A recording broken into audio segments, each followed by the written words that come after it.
The world is celebrating Pope Leo's election to lead the Catholic Church, including his family members.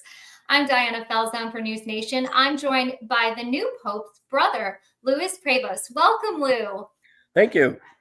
I can't even imagine what a whirlwind this exciting news must be for your family. I can understand that because it's been a little over 24 hours and it still hasn't sunk in. The excitement hasn't gotten any less. It's just incredible news. What can you say? It's like a once in a lifetime dream come true almost. My brother's the Pope. I mean, that's right. It's mind blowing. How did you find It out is. that your brother was the new Pope? Well, after we were advised that they had reached a decision when the white smoke Mhm. came out of the chimney, it was like, okay, they've picked someone. Let's turn on the TV and watch. I'm sure they'll be, and they are streaming and waiting for the new pope to be announced. So they turned on the TV, got the picture up with the St. Peter's there and the balcony that they were going to come out and announce the name of the new pope. And it seemed like it took forever, I guess is the best. To me, we know they made a decision, somebody was elected, and let's tell us who it is. I want to know now. Tell me, who is it? Who is Mhm. it? And it delayed. Wait. It seemed like it took 12 hours for the cardinal to finally appear on the balcony and go, "We have a new pope." And it's like, "Oh, yes." And then wait a little longer till he gets to the name. And then he went, "The new pope's name is Robert." And when he started with the Roberto Franci, I knew right away, okay, Robert, that's Rob just got elected as Pope. Oh my God, what do we do? Holy cow, this is nuts. I can't, and you just go crazy from there as he finished reading the name, and you hear the name on the, from the Cardinal, Roberto Francisco Prevost. It, it's like shocking, mind numbing, mind blowing. Um, how do you describe that? I don't know. I still haven't figured out how to tell anybody what I feel other than out of my head, crazy with happiness, pride, joy, um, love for my brother, just congratulate all the good things that you can imagine, and then compound that by 10 times. And that might get close to how one feels about it. Um, so yeah, we heard the name read off at the Vatican, and then the next exciting thing was obviously when he made his appearance, and then it became real. It's one thing to hear the name, but when Rob came out onto the balcony, and we saw him, and it just brings tears to my eyes. That's my little brother. He's now Pope. Uh, What? What? You're speechless. I'm speechless. It's just crazy, amazing. Lou, have you spoken to your little No, brother, since this happened? not yet. We're anxiously waiting for a call, a text to try to reach out, but nothing's going through. We haven't heard anything. Mhm. I would imagine he's probably pretty busy still right now with the initial, welcome to the papacy and good luck, and maybe he's just buried right now with things going on. I don't know. Um, we're hoping to hear something over the weekend, but If you who can, will you knows? try to go to Rome for his inauguration? We will be going to Rome for the official ceremony. Yes, that's without a question. I mean, how can you not go to that when it's your brother? Oh, yeah. We went when he was made a cardinal. We, as soon as we heard, we booked flights to Rome and went to Rome for that. Um, so this is an even bigger step. So yes, we're going to go. Whether we get to see him or not, who knows? But we're going to be there for it. And What was your little brother like, now the Pope, uh, growing up in the Chicago suburbs? What was it like with him? Was he always focused on being part of the church? Was this always a dream from an early age?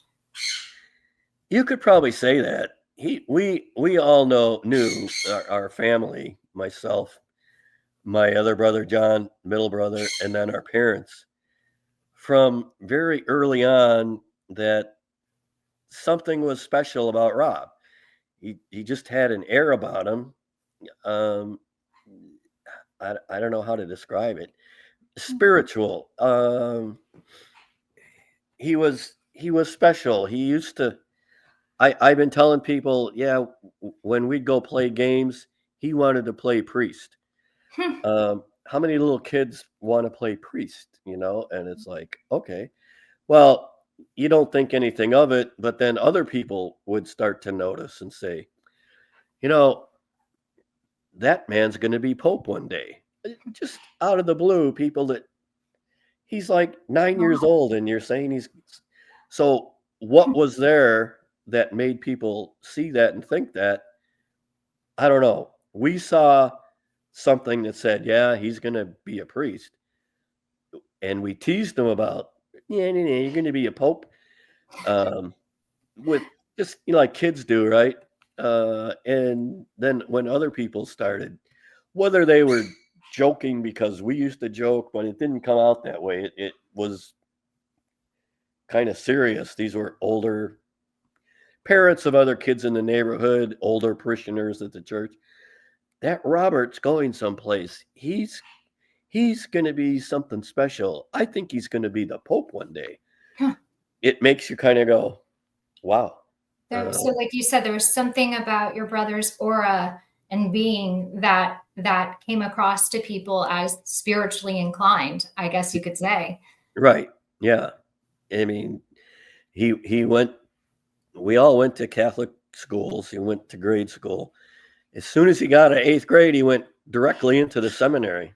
It was like he knew what he wanted to do, and more power to him. And he's been quite successful at it, obviously. Now he's at the pinnacle. Are there any memories that stick out when you were little with your brother, where you saw him just show such kindness? Because what came across in his conversations yesterday, in his speech yesterday, was just a lot of compassion for mankind, for humankind. Right. And that's, I mean, he's been that way, again, pretty much his whole life. He always had that special something about him. I know I've seen him make,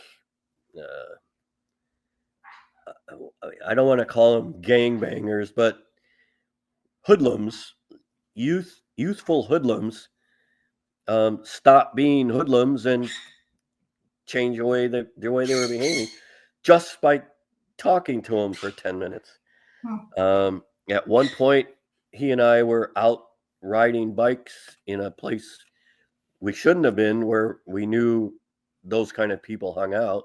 But we thought, it's early enough in the day, they won't be out. Well, they were, and they accosted us, pulled their little weapons out, and I was ready to go to war. Rob said, let me talk to him. And he went and talked to him, and we almost parted as friends after. It was like incredible. And I was like, wow, what do you have that I don't have? I don't know. He just he has a way of talking with people. How old were you when that happened? I was probably 9, maybe 10, and he was 6 or 7. Yeah. I'm gonna guess. It was a long time ago. I remember the incident. When it was, it's hard to say, but I know we were young, but because I believe he's 4 or 5 years younger than me. So maybe I was 12 and he was 7. It was a while. It was a long time ago. To be so young and to have a way of of peacemaking. And your brother spoke about the importance of peace after he was chosen as Pope on Thursday. And of Right. course, we're living in very divisive times, very inflammatory times. He is the first American ever to lead the Catholic Church. Do you believe your brother will help unify the world? I do. I think his first mission in my mind, and this is me, not him talking, but what I know, what I think his first goal as Pope now will be to bring the Catholic Church closer together. The hierarchy, there's I'm sure you heard it talk, the conservative wing that didn't really care for Francis and where he was taking the church, and then the liberal wing which said, yeah, it's okay, maybe he's pushing not quite too far, but those two sides didn't seem to get along. There was a lot of um, discontent, I guess, from each side because he's violating church rules, this or that, or the other thing. So there is some contention in the church to the Mhm. point where I've heard some of the people saying we're going to break off from the church. It's like it's 2025. All these other religions that broke off from the church 1,000 years ago, we don't need to go through that again. And I don't. I know he doesn't want to go there. So I think his first mission will be to solidify and unify the hierarchy of the church to get them all on board in the same direction. Mhm. And after that's been done, then I see, yeah, I hope, I kind of foresee he's going to push to bring peace throughout the world. Maybe he'll be a traveling pope, not just sit in the Vatican and pontificate, but actually go to some of these countries that are fighting or on the verge of fighting and try to talk to the leaders there and say, there's a better way to do this than to kill each other. Mhm. Let's sit down and talk. Um, with his ability to do that, I see the potential for great things as far as bringing peace through more of the world. Whether he'll be 100% successful, who knows? I mean, some of these things going on have been going on for thousands of years. Is one new guy going to be able to come in and stop that? Who knows? It's nice to think that he can and could, but again, that's miracle work. Maybe he can do miracles. I don't know. It's kind of a miracle he was elected to begin with. So um, we And just have to wait and see what happens. and your parents, they've passed. If they were present, what do you think they would be feeling right now, looking down at their son becoming Pope? They would be overjoyed. They would be. I mean, I was excited. I still am excited. I think if they were still alive, maybe I'd have to call an ambulance to pick them off the floor and give them CPR because the shock, the it just I'm speechless. How do he's the Pope. And my parents, being, I'm not the most religious person. My parents were very religious. They believed in what he was doing, his work, supported him through the seminary as he went through Villanova and grew in the church. They would be ecstatic, overjoyed, um, super excited. And because of their age, that's why I say it might have been too much for them if they were still alive. Because it's a big thing. I mean, it was a shock to me. I'm almost 74, and I was like, I gotta check myself. God, it's just incredible. It is incredible. And just leaving you with final question. How does your life get impacted? Your family's life get impacted? I already know from your wife Deb that your home had reporters knocking on its door. But how are you feeling that this could change your way of living? Oh, it certainly could, and to a small extent, it has. Like you say, when Francis died, reporters were already calling because they had a sense that he could be elected the next pope, the first American pope. Well, we ignored all those calls. It's like, I'm not talking to anybody about anything about the church until after it's all over. What's the point of talking now? Mhm. We don't know what's going to happen. But after yesterday, within 10 minutes of the announcement and the name, the phone started ringing. There were knocks at the front door. The trucks, how they got here so fast, the media trucks were lined up the street, everybody wanting to clamor, get interviews. And the same thing was happening to my brother Jay in Chicago. You probably saw some interviews with him. Mhm. And it's like, well, this is crazy. Hopefully it doesn't last too much longer. But talking to somebody this morning from England, actually, I think it was Piers Morgan, said, "You're in for 3 to 4 weeks of this. Get ready." I said, "You got to be kidding." He said, "No, no, this is a huge, huge thing." Mhm. And I guess it is. He's Pope, and he's American Pope, and the world is literally knocking down our door to come talk to us because we're his brothers and we know him, and they're trying to get insight into who he is. But um, at some point, I'm sure this will die down. The thing that the other side of the coin from being all happy and excited and jovial and up and down, Mhm. the flip side is he's Pope. Will we ever get to talk to him again, brother to brother?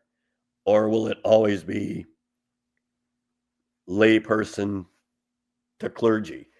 Uh, Mhm. will I have to go through 3 layers of cardinals or bishops before I can get to his phone? Right. Can I fly to Rome, go to the Vatican? I want to see my brother Rob. Mm, are you just able to do that? I don't think so. Be kind of like going to the White House and wanting to see the president. You just don't do that. So, family wise, that's kind of the negative side. It's like Yeah. we don't know what's going to happen. Are we going to be able to talk to him every week or twice a week? Do you do Uh, that now? Are you in we regular communication we with your were brother? doing that, yeah. Um, but since right before the conclave on Tuesday, it's been blackout. Haven't heard a word from him. Haven't been able to reach him.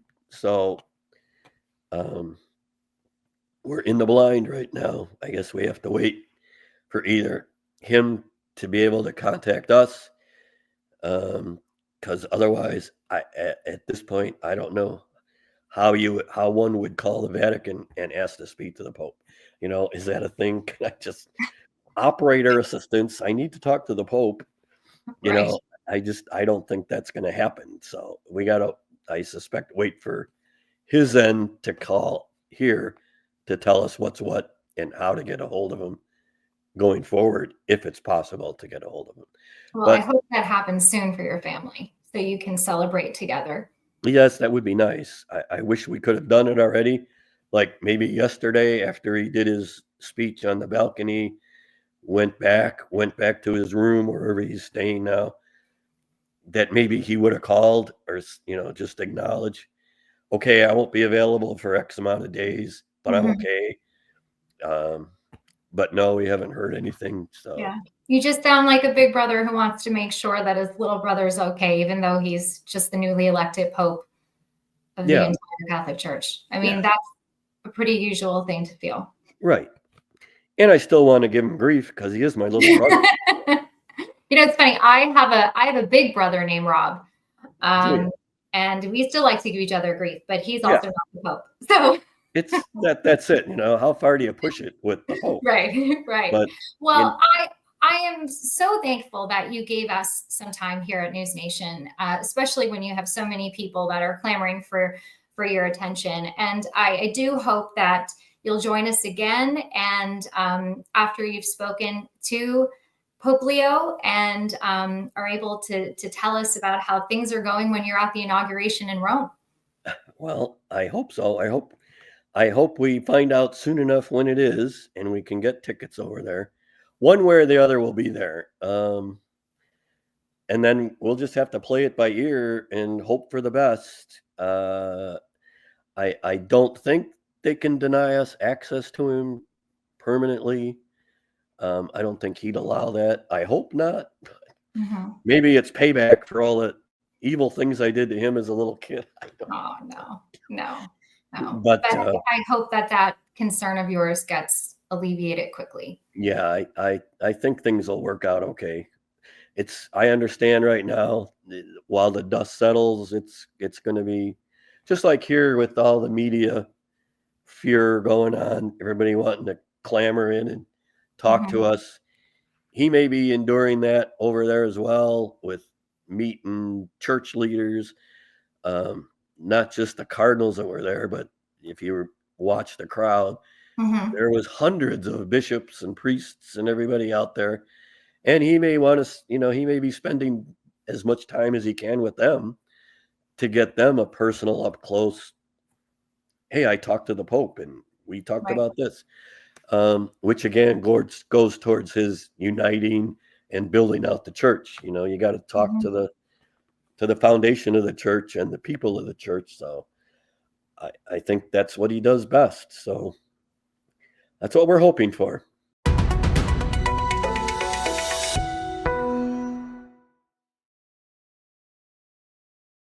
Thank you for watching. Subscribe below and download our NewsNation app right now on your phone, and you will get fact-based, unbiased news for all Americans.